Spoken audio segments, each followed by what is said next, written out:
It's the trending economic segment, and we'll be updating you on issues that are trending, and then later on we'll be joined by my guest who would also give us his opinion about some of these issues that are trending.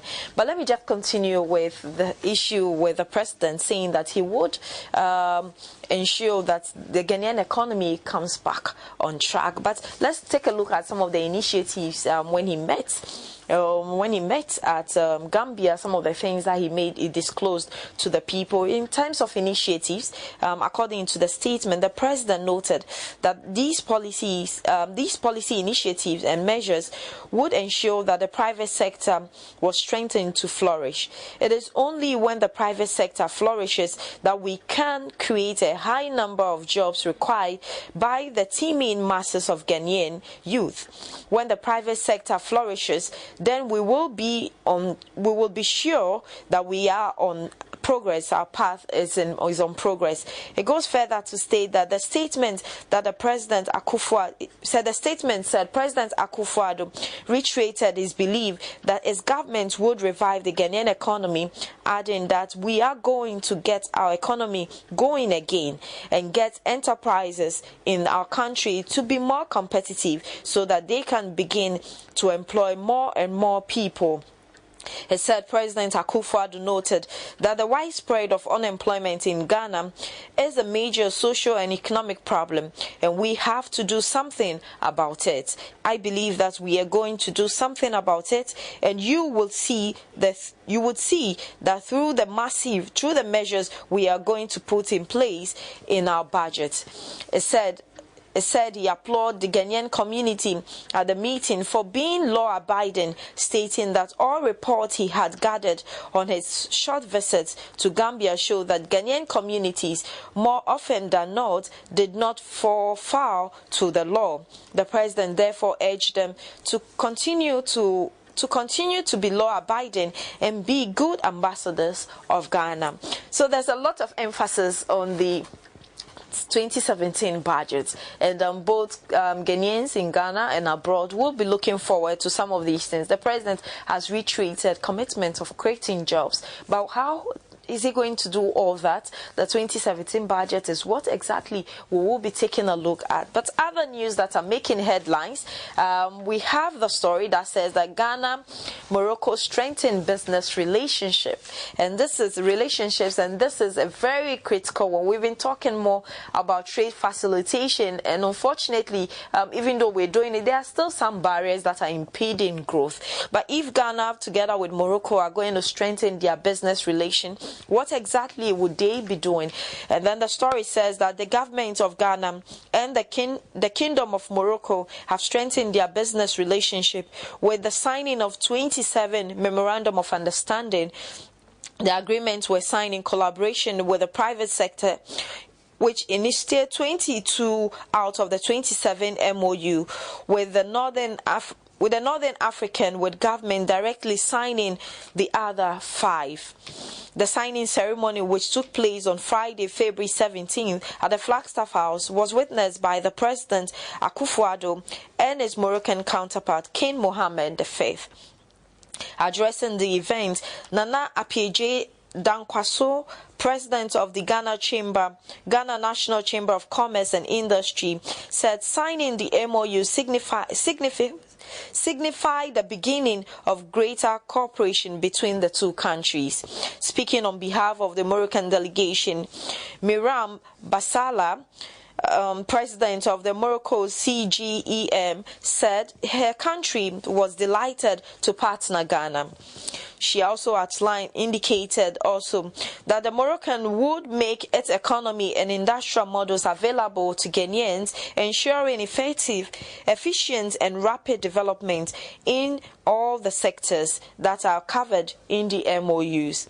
Prior to the signing of the MOU, the Moroccan king inspected a guard of honor formed in his honor amid 21 gun salutes. So this is actually how Ghana intends to strengthen its relationship with Morocco, but a signing has been done.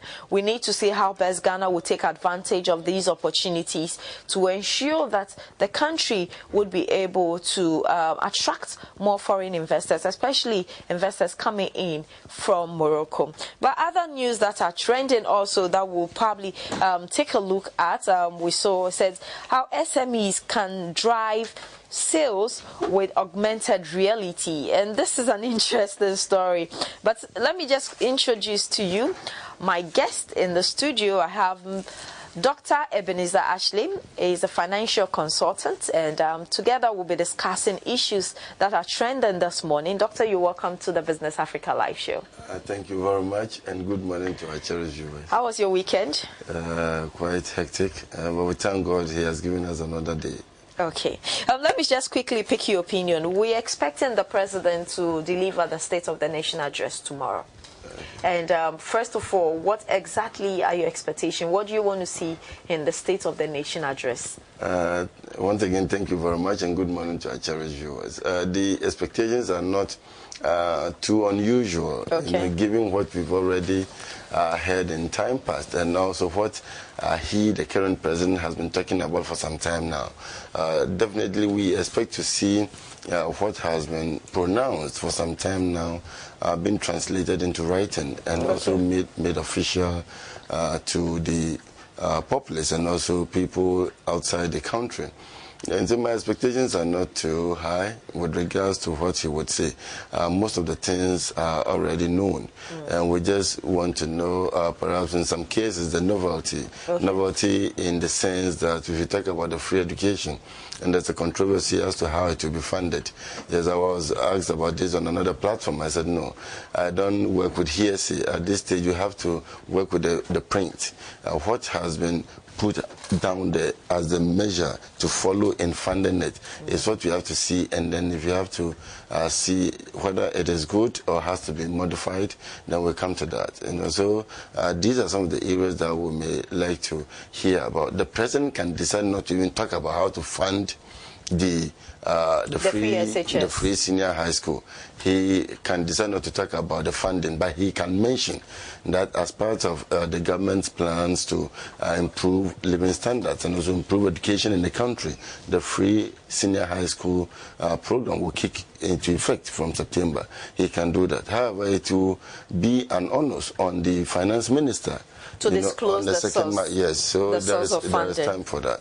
The president can decide not to mention it. So I would simply put it, he has no business mentioning it if it's not ready yet. But he can mention to Ghanaians the free senior high school. That is acceptable. So there shouldn't be any cause of alarm if the president just indicates it without delving into how we intend to fund the free SHS. Yes, the president's submission is a summary of various activities of the various ministries. And so it is up to the various sector ministers to come and tell the details. So the president presents a summary. Okay. And then the sector minister presents the details of it. So the president does not have to come out there and then tell Ghanaians and the whole world how the senior high school program would be funded for free, especially when the measures have not been put to the expected level yet. There is time to put the bits and pieces together before they kick into fruition. So nobody can hold the president responsible for not indicating how it will be funded. The person that could be held liable is the finance minister. If he should come and make a presentation without indicating categorically how we would fund the senior high school, then that is where there will be a challenge. If you look at this free SHS, it's actually brought a lot of concern. And the former deputy finance minister, Mrs. Monakoti, has also added a voice to it. Nana Ofori also of the PPP has also raised his voice regards to the funding, the source of funding. But my question is, we had Mr. Osafo Mafo coming up to state that the government is considering using the Heritage Fund. And then we had the Finance Minister debunking it, that government has no intention of using the Heritage Fund. Is it to say that there's no communication among key officials within the NPP? Very good. I would have come to that, but since you brought it, let me just take the opportunity. It is very important for the various ministers to coordinate among themselves. Okay. There should be a unity of purpose. The communication given out there should be thought through and then first communicated among the various ministers before one speaks, so that there will be consistency in the submission. It is too early to be hearing divergent, submissions from various ministers. That doesn't augur well for us. If the senior minister, which some people believe is a de facto and indirect prime minister position, comes out, it should be representative of the ministry he is talking about. So it shouldn't be something born out of his findings without recourse to the sector ministry. There should be coordination. We should have consistency in our submission. And the key word used there is considering. Considering means it's not absolute. Okay. Yes, that's why I said I don't work with these submissions until I see it printed out. Considering means it is not absolute. It hasn't been finalized. It has been considered as an option. It is one of the ways in which this senior high school program can be funded, but has not been firmed up. So it would be, I would say, premature to hold anyone responsible for mentioning that. But it is good for the current hue and cry that they are a signal to the government that people will not buy into the concept of using the Heritage Fund as a source of funding it. But as I mentioned somewhere else, the purpose of the Heritage Fund is very clear for successive generations. Now, one strong adage in our setting is that it's socially unwise, to sit, hold a stick in hand and allow the dog to bite you. When the dog comes after you and have a stick, you should be able to defend yourself. If this submission is anything to go by, then one would say it may not be useful for us to perhaps go borrowing to fund the senior high school, while we have a fund that we could borrow from at zero interest charge. So if this is the case, then that is fine. And also, how long do you intend to fall on the Heritage Fund? If it's for a transient moment, a short period, while you look out for the substantive permanent source of funding, then that could be allowed, because in some cases you could save some money, meant for a particular purpose, while you're waiting for the money for your day-to-day expenses. If the money for day-to-day expenses, is not forthcoming, you may be compelled to fall on what you have saved somewhere else, and when the money you're expecting comes, you may cease from taken from the savings. So this is the situation. If by 2nd March we also have the substantive source other than the Heritage Fund, that would be the best solution.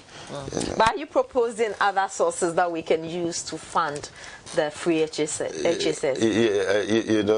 Once again, you see, well, let's say before a blind man decides to throw a stone at you, then he or she is very firm on the ground. Okay. So before mentioning the free senior high school publicly, it means there have been some considerations and the sources of funding have been identified. If it is one, that has also been identified. For now, I can say the source is glued to the chest of the government until it is made known to us publicly. So we would have to wait and then hear from the sector minister the sources. I'm not I wouldn't say privy, but I have not had the chance to know the various sources. So it may be too early for me to talk about the sources. But definitely, if we have the revenues coming in as expected, or even beyond expectation, then it's an opportunity for us to, in a way, benefit from that and make sure we get things the way we're looking for. Some have mentioned the oil revenue. What's our target for a given year? If we exceed the target, where does the money go? What do we intend to do with it? If the excess revenue from oil will be given back to the community, the people, in a form of free education, then why not? Yes, but I wouldn't go in for any source that has to do with borrowing to fund the senior high school. Whereas we may have sources from within that could come at no cost to us, where no cost means no interest charge, to the country. So we have to consider these sources very carefully. All right, so let me just tie this in with the 2017 budget. Okay. And the president is saying that he would use the 2017 budget to put the Ghanaian economy on track. And he actually disclosed this when he actually visited Gambia last Saturday by attending the inauguration ceremony of President Adama Barrow and then the 52nd independence celebration in Gambia. What do you make of this comment? He intends to turn the Ghanaian economy using the 2017 budget. Is it to say that the Ghanaian economy had been in a very terrible state and therefore needs a turnaround? Not necessarily. But the truth is, as we've been saying for some time now, the past 3 years have been very turbulent. Yeah. But towards the tail end of last year, we began to heave a sigh of economic relief, and there is the need for continuation. The deduction that I could make from his submission is that the budget will guide his activities for this particular year, and would ensure that there is strong amount of fiscal discipline. Okay. It means there will not be any room for veering off the economic track, and therefore people should expect that what perhaps may be pronounced through the budget statement would be carried out to its logical end. That is the import I could bring out of his submission. But it doesn't necessarily mean the previous administrations or activities have been totally bad. Indeed, the era of power fluctuation did affect the economic activities. And when the economic activities are affected, then the government of the day, is painted black. The performance, and if this is the basis, then that is quite obvious.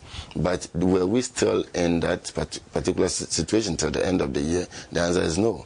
Towards the end, there was some amount of economic transformation, but it came in too late, to redeem the outgone government from the political disaster it suffered. And so this is what I would say about it. I don't think it is necessarily to paint a gloomy picture about the previous administration. Okay, so it's just a guidelines of how they intend to execute some of the promises. Strong guidelines. It means the budget will form the basis for the government's activities for the year. If that is the case, what are your expectations? What do you intend to see in the 2017 budget?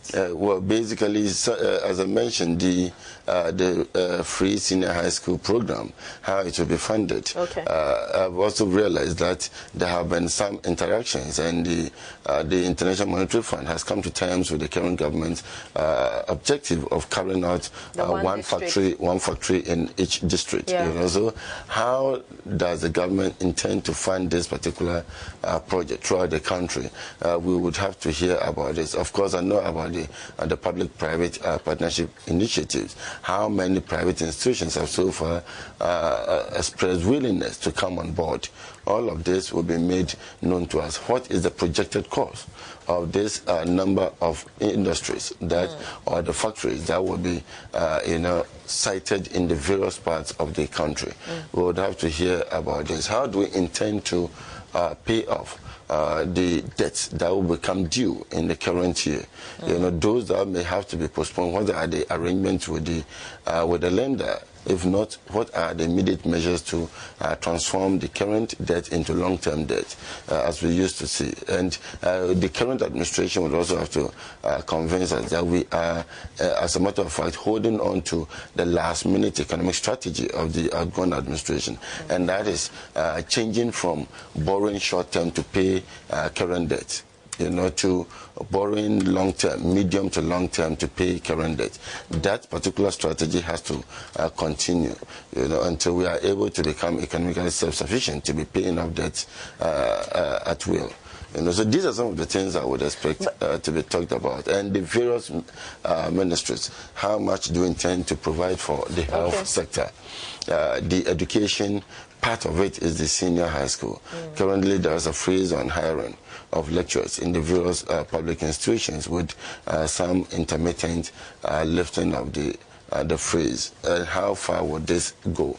If you also look at the areas of the local governance, in this particular situation, I think there will be an improvement. Industry will see a boost, through the construction of a factory in each district. That would go for both local governance, the trade, and also the financial sector as well. And so through the submissions, we'll be able to see how meaningful inroads are being made in the various facets of the Ghanaian economy. And as a matter of fact, there may be one pronouncement, there may be one submission that may go for about 3 or 4 ministries. You know, it may not, one ministry may be mentioned in the submission, but by extension it may include 2, 3 or more. For example, the establishment of the one factory in each district. Okay. It means the Ministry of Local Government will be involved. The Special Business Development, would also be involved. Trade and Industry would be involved. The Ministry of Finance would also be involved through the financing activities. So you realize one particular activity would involve quite a number of ministries. And when there's this interrelationship among them, then the coordination, cohesion, and the eventual outcome that we would all be looking for will become a commonplace for us. So if you look at the one district, one factory policy, we've been told that the IMF has actually given the nod to this particular policy so that the administration could embark on it. There's also a report indicating that the techie to help implement the one factory district policy. And looking at it, it looks like we're having a lot of people buying into this particular concept. And the story is actually saying that the Turkish ambassador to Ghana has pledged her country's readiness to partner the government to implement one district, one factory policy, especially in the agricultural sector. So they have shown interest in the agricultural sector. According to her, Turkey had a good expertise in the agricultural value chain and was therefore ready to support Ghana to develop the project in the agricultural sector. And looking at it, they have shown interest in the agricultural sector. So therefore they would support. But if you look at the one district, one factory policy, what would be your main concern in terms of which sectors do we have to concentrate on first, and which districts do we have to start from? Because you want to look at where there's viability. So some districts, well, you might implement it, but the rate at which you're expecting growth might probably delay. We know when you set up a business, you're likely not to make profits in the first year, second year, third year, and rush through. So if we are to implement the one district, one factory, which district or which region, let's start with region, which region do you think that we need to concentrate first? And then which sector or sectors of the Ghanaian economy do we also need to focus on? Because now that we are having a keen interest in the agricultural sector. Okay, well, let me make a little clarification. The expression of interest in the project by the Turkish people, by extension, ambassador is representing the people of Turkey. It's a firm indication that the sources of funding, to some extent, the primary sources have been secured, and that formed the basis for the IMF approval of the current situation. Well, let me reiterate, the involvement of the IMF in most of these activities is not necessarily to, economically, I would say, bully the Ghanaian people, but it's intended to ensure that the people we elect into office do not overspend, due to political reasons, and then leave the country in an uncontrollable debt situation. So if you want to put up a structure where you could have the source of funding and then minimize the already piled up debt, then why not? That is it. So yes, and I'm not too surprised about Her Excellency Israel's submission. Last year, I realized there was a strong amount of coordination between the Turkish ambassador and the outgoing Trade and Industry Minister, Honorable Spio. So I'm sure the initial negotiations, have come to fruition, and we stand to benefit from that going forward. Now, with regards to the siting of the industries, where to begin is quite relative. Now, the Turkish businessmen and women's expression of interest in the area of agri is intended to ensure that the raw materials required to keep the various factories running, may be provided or may be obtained, because the agri sector is expected to fuel the factories with regards to the raw materials we need. Yeah. There are some areas where we've not developed the raw material effectively, and the involvement of these investors will make it easier for us to increase our yield from those non-performing raw material areas in the country.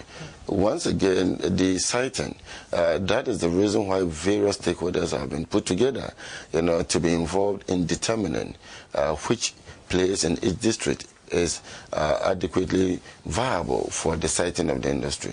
As to where to begin with, it may be quite challenging for me to sit here and then preempt. I'm sure some amount of feasibility studies have been made to identify key areas in the country and where the raw materials required for production are already in place. Once again, we remind ourselves of the basic factor in setting up an industry, and that is proximity to raw materials, one of the key factors. So if you're very close to the raw material, then why don't you establish there and then start? For areas where we have to come from other districts to in a way fuel in terms of raw material provision, that may take a while.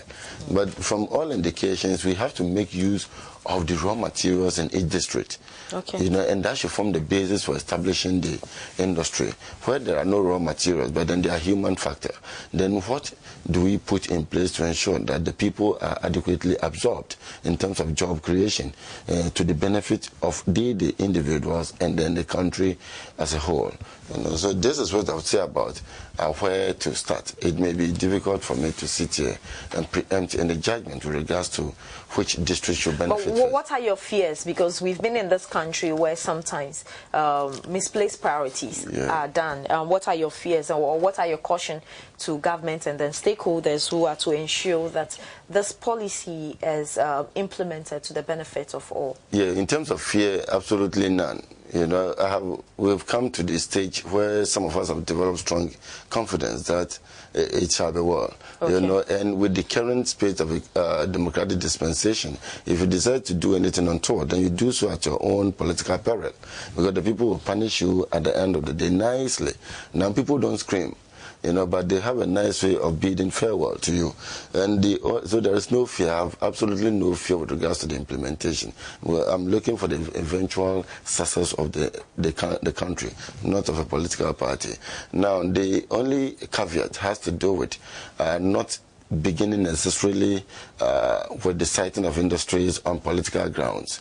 Now, I would identify this area because it's my stronghold. No, it should be neutral. It should be fair. Those that are ready to take off, they should be given the opportunity to start. And those industries that have already been started by the previous administration, that requires strengthening. We should do that. As I've mentioned, and I'll reiterate, we have 216 districts in all, but it doesn't mean we have 216 factories newly created by the current administration. Some districts already have national factories in place. All they need is revamping. So we have to revamp them with regards to perhaps more equipment, and then the manpower required, the raw materials, so that they'll be able to perform. In this particular situation, it becomes all on one package. For the government. How do I mean? You don't only look out for the various factors of production to put in place, no, but you must also, at the initial stage, help the factory to interact with the consumers, create that strong relationship before you back off and allow the factory to interact, in terms of demand and supply with the people. So it requires some amount of work, and that is the reason why we must make sure that people put in helm of affairs have done the requisite academic, professional, wherewithal to carry out the work very effectively. The only challenge has to do with political appointment, which may end up having square pegs and round holes. And then these people have the political lineage, but they do not have the competence, the skill required to man those factories. So within a short time, you realize the whole thing will just go back down the drain. This is what you must guard against, and make sure that those who can lead, those who must follow in terms of being given employment, that is fine. But then we must make sure that those put in charge are people who can effectively give us the desired results. All right, so let's move to Ghana's inflation, and there's a story that says that inflation hit 37-month low, drops to 13.3%. I have my own opinion when it comes to inflation and how that actually reflects to the growth of the Ghanaian economy. Express it. Let me just take a few lines of what the story is saying. It says the decline in the rate for housing, water, electricity, and gas, among others, has led to the sharp decline of headline inflation for the month of January to 13.3%, the lowest recorded since December 2013. Acting government statistician noted that the decline from 15.4% recorded in December is partly due to the decline in the rate of housing, water, electricity, gas, alcoholic beverages, among others. The overall non-food inflation group recorded an average rate of 16.6%, compared to 2016 December rate of 18.2%. The food group recorded a year-on-year inflation rate of 7%, 2.7% lower than the rate recorded in December in 2016. The rate for imported items was 15.4%, 2.9% points higher than that of the locally produced item, which recorded 12.5%. Compared to the same period past years, headline inflation of 8.8% was recorded in 2013, 13.8% in 2014, 16.4% in 2015, and 19% in 2016. And if you look at all these, one would be asking, mostly the general perception is when there's a reduction or when there's a drop, in inflation, ideally people want to see that the goods, because we know that inflation is just a general increase in the price of goods and services. So when we say that inflation has actually dropped, people want to have the real feel in their pockets. And ideally, that is not really the true reflection when it comes to the Ghanaian economy. Because if you look at what goes into this basket of inflation that we're talking about, probably maybe you should be educating us what the component that goes into it. And how come are we not having a true reflection on the Ghanaian, on our pockets? Because that's what people would want to know. Because anytime we talk about inflation, inflation dropping, then one would say that I still go to the market and the price of some goods are still high. So how come we're telling them that inflation has dropped? Maybe you could give us some education there, then we delve deeper into it. Yes, we need that. And so that's the reservation you have about it, right? Exactly. Okay, very well. Now, a little clarification. When it comes to the inflation, in Ghana's case, we used to have about 240 items, being brought together in a basket to compute the inflation for a period. As we speak now, it is the 240 items have been reviewed to 400 different items, to come together to determine whether we have price upward movement or price stability or price downward movement. So this is a little clarification. So let's even look at the traditional number, which has to do with 240 items. It wasn't so for about 15 years ago. The 240 items start kick into effect about 8 years ago, or even 5 years ago. Now we are changing to 400. What it means is that not necessarily every item has the price reducing during the period. And so if you patronize a particular item or particular group of items, and those items have their prices remaining the same or going up, if you are told that there's a drop in inflation, you may find it difficult to believe, because the line of items you've been buying, that line has not seen any drop. But perhaps there are some items that you do not buy. Others buy, but when they go, if they know the price to be 5 cedis, by the time they get there, it has reduced to 3 cedis or 4 cedis. So they can attest to the fact that indeed there's a decline in the price. And as I mentioned, if you look at 240 items, and you may perhaps be patronizing about 10 items out of these 240, which you consistently or constantly have been buying from.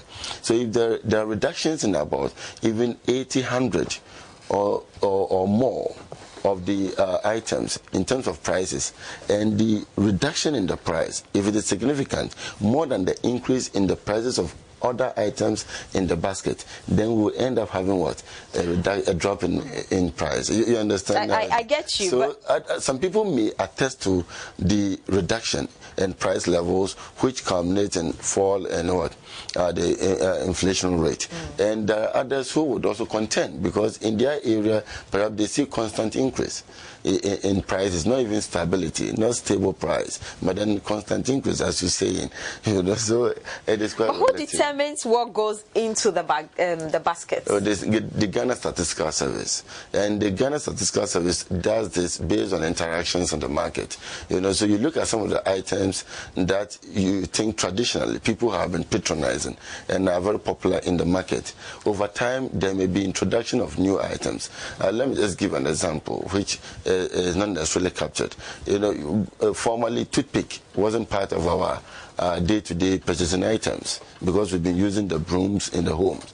But over time, toothpick has become a formal item which we even import in large quantities. And so if you were initially not capturing toothpick in your basket pool of items to determine whether prices are stable or they are going up or reducing, then at the next stage of your inflation determination, you may be encouraged to bring it in, because it's a popular item that its effect on the overall inflation rate has to be considered. So it is the Ghana Statistical Service that puts the various items together, and they make the items public. So I'm sure through the publication of this, individuals, economic experts may also come in, not publicly, but formally, perhaps to the Statistical Service, to indicate that perhaps the basket does not include this essential item or these essential items which are equally making economic inroads in the market.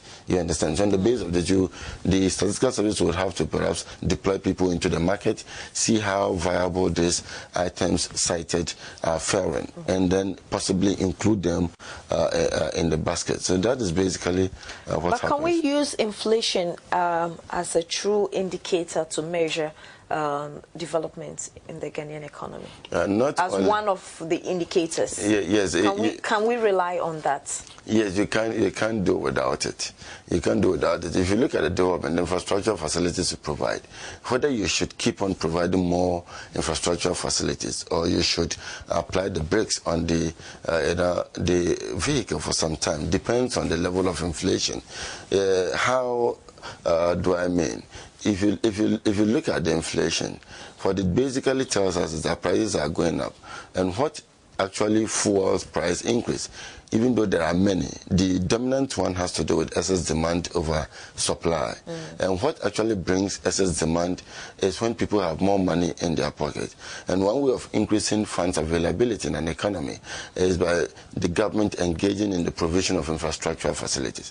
Such an initiative creates jobs for both those in the direct public sector and those in the private sector, because in some cases the government cannot absorb all the projects and would have to outsource to the private sector. So the private company would also engage the service of private individuals, and this would result in availability of more funds in the economy. And so if there are more projects going on, the contractors are being paid. The contractors in turn also pay the workers, and there are more funds in the system. But the prices of items remain stable over time. Then you will be encouraged to embark on more projects, because what it means is that even though you are putting more money in the system, the eventual recipients of the money are controlling their expenditure, and this, by extension, is also controlling the price of items in the market. But if you create more job opportunities, in terms of more infrastructure facilities, and the funds available in the pockets of people do not result in the controlling of prices in the market, then you may be compelled to regulate the amount of projects that you provide. So if the populace will come to the understanding of the effect of overspending, on the provision of additional infrastructure facilities, then you realize that it may be easier for the government to embark on more infrastructure projects than she may be currently doing. So inflation speaks volume of the level of projects we provide. You know, the IMF had to come in strongly and then compel the outgoing government to engage in the fiscal discipline because of inflation. Yeah. You know, inflation means more funds available, people are buying more than necessary. It's putting pressure on the country's currency, and if you are unable to meet the pressure, then you are overrun. You know, so this is basically the situation. If you could control it, let me cite a little example. If you look at places like advanced economies like the United States, there could be more government infrastructure facilities or projects. There will be more private sector participation, and yet inflation may be in single digits. You know, like say 2%, 3%, or 4%. Why? Simply because people get the money, but they resort to perhaps savings with little amount apportioned to spending, and so it becomes difficult for prices of items to go up, you know, spirally or more than expected. And so until the Ghanaians become, abreast of such happenings and cooperate with the government in terms of spending, it may be difficult to put that on the side. Okay, so let's just wrap up with this particular story that has to do with the Bupe Bridge, which will be closed for 20 days. And the reason is just to embark on some maintenance, and it's going to cost us 499,000 Ghana cedis. And the idea, the truth is, the bridge was actually established to be able to run for just 50 years, but as it stands now, no maintenance has been done, and we are in the 54th year, and it's actually necessary that we embark on this project. And if you look at the estimated cost of doing it, what do you make of our maintenance culture? The maintenance culture I've mentioned time and again, it is awfully poor. You know, look at the adjective describing it, it's awfully poor, and that is why some of us have constantly been talking about this Kwame Nkrumah interchange and then the Kaswa interchange. We cannot leave these things to go waste, given the amount of money, you know, spent. Yesterday, I happened to pass by the Kwame Nkrumah interchange and realized the pavements were being used for hawking, selling of shoes and what have you. But this morning I passed there and realized it's non-existent. And so the typical Ghanaian style, weekend may be good for hawking, and then on weekdays people will disappear. I think that it's because you actually come in the morning, because when you move later in the day, you will definitely see that at least the latter parts you would definitely selling over there, because mostly early mornings, that's the time traders are coming in. And if you look at the Akwaje, the Tetekwashe interchange as well, that place has become a market center where traders have equally occupied the space. But our time is up, Joe, but maybe I should just pick your final comments the story. If it was estimated to have a lifespan of 50 years and it is in its 54th year, then we do not have to wait for people to sink into the river before we think about carrying out the maintenance. What we're going to do is not a routine maintenance. It is a massive maintenance work. So the cost involved, indirectly, it is like reconstructing the bridge. That's why the amount is quite colossal. Yes, if perhaps we've been doing the routine maintenance work, then it may not require such a huge sum. But what we realize is that the structures have been in place since time of construction, and therefore they may have to be replaced. I wouldn't be surprised if we end up seeing similar stands constructed next to the old ones within the river. And also indirectly there may be a reconstruction, not necessarily a new one on the site. Because the project manager on the site actually indicated that cutting of the edges of the joints by 300 millimeters on both sides of the bridge would be applied. So that's exactly what they will have to do. So it will be extended. There will be an expansion within the range, and then the strong stands would also be provided. We should be able to. We should thank God. Ghana, I've been saying, we've always been lucky, before the merciful God. Has it not been that over 50 years of non-strong maintenance would have been disastrous? But we thank God for the lives of people who ply this particular particular bridge, and the right thing has to be done. All right, so we'd like to say thank you to Dr. Ebenezer Ashley, and he's a financial consultant, and we have been discussing issues that are trending in Ghana. Today the focus was just in Ghana, but God willing, tomorrow we'll delve into other countries and look at what is happening, and we wish Nigeria speedy recovery of the economy, and we hope that the best policies and practices will be put in place. Citizens would equally support. So once again, thank you so much, Dr. Ashley, for joining us on the Trending Economic segment. It's always a pleasure.